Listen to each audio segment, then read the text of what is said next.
Meus irmãos e minhas irmãs, paz e bem.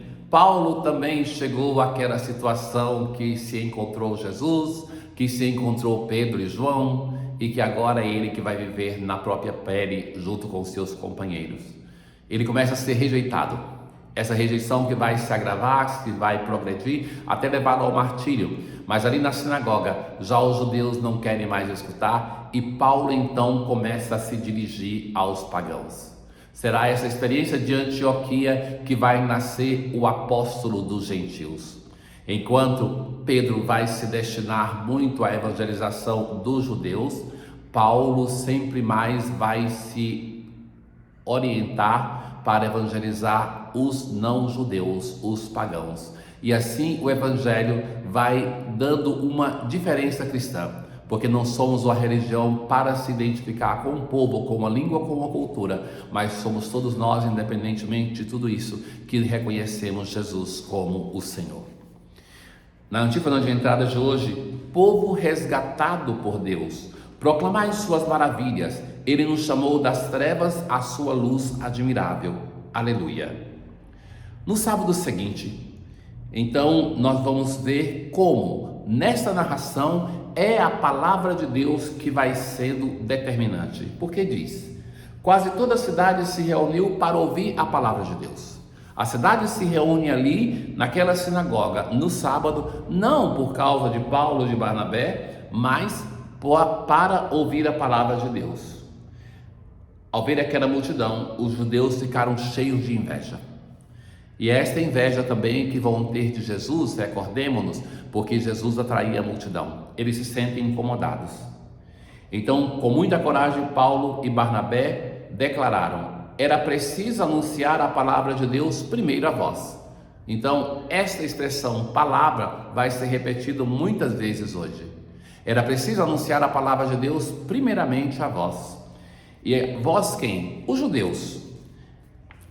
Mas como rejeitastes e vos considerais indignos da vida eterna, sabei que nos vamos dirigir aos pagãos.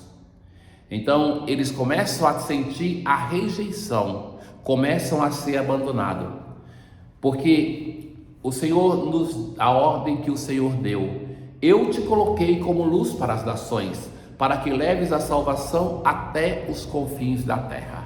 É a expressão do profeta Isaías, e que então os dois evangelizadores, Paulo e Barnabé, identificam aqui a necessidade de partir para evangelizar incansavelmente.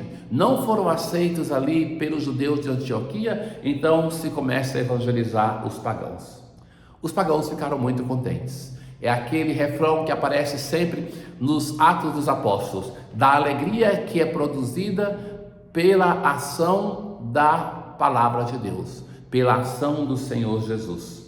Glorificavam a palavra do Senhor.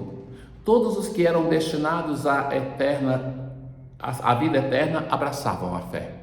Quem é destinado à vida eterna? Todos. Mas alguns acolhem essa destinação, outros não. Deus respeita a nossa liberdade. Na verdade, no Evangelho, Jesus convive muito bem com aquelas pessoas que não querem ser seus discípulos. Jesus tem dificuldade de aceitar aquelas pessoas que se fingem de discípulos, de religiosas, de cristãs, e que não têm uma vida coerente com isso. Desse modo, a palavra do Senhor espalhava-se por toda a região. Eu, por vezes, penso assim na grandeza, na vivacidade deste momento.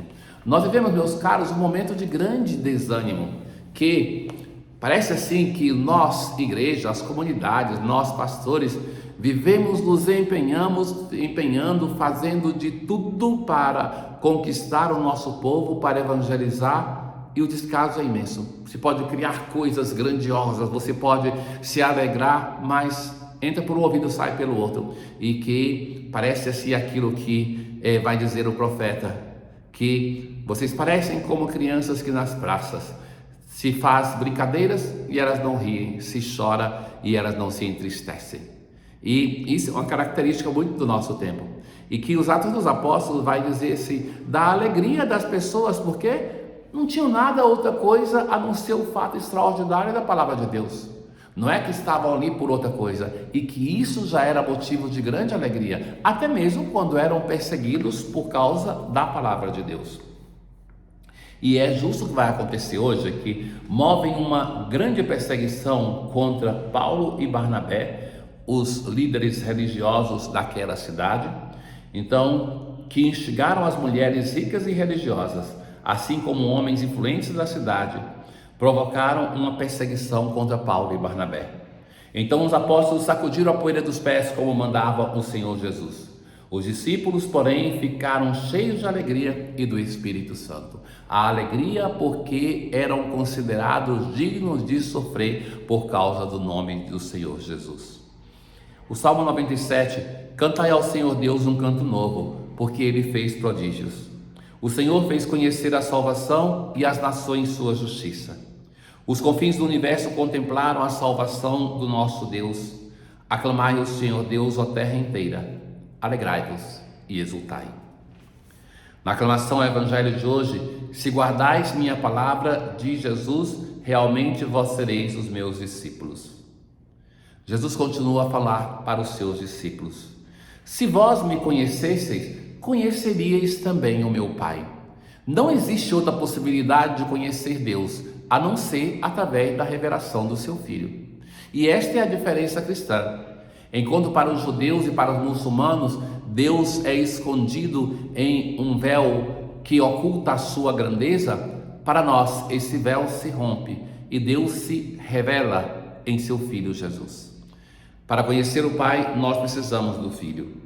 Então Filipe vai dizer, e esse texto nós ouvimos há poucos dias na liturgia, no dia 3, na festa de São Filipe e São Tiago: Senhor, mostra-nos o Pai, isso nos basta. Então aqui tem um grande acerto e um grande erro nesta frase. O desejo de ver o Pai é presente nas Escrituras, ainda que a tradição dizia que quem o visse não permaneceria vivo.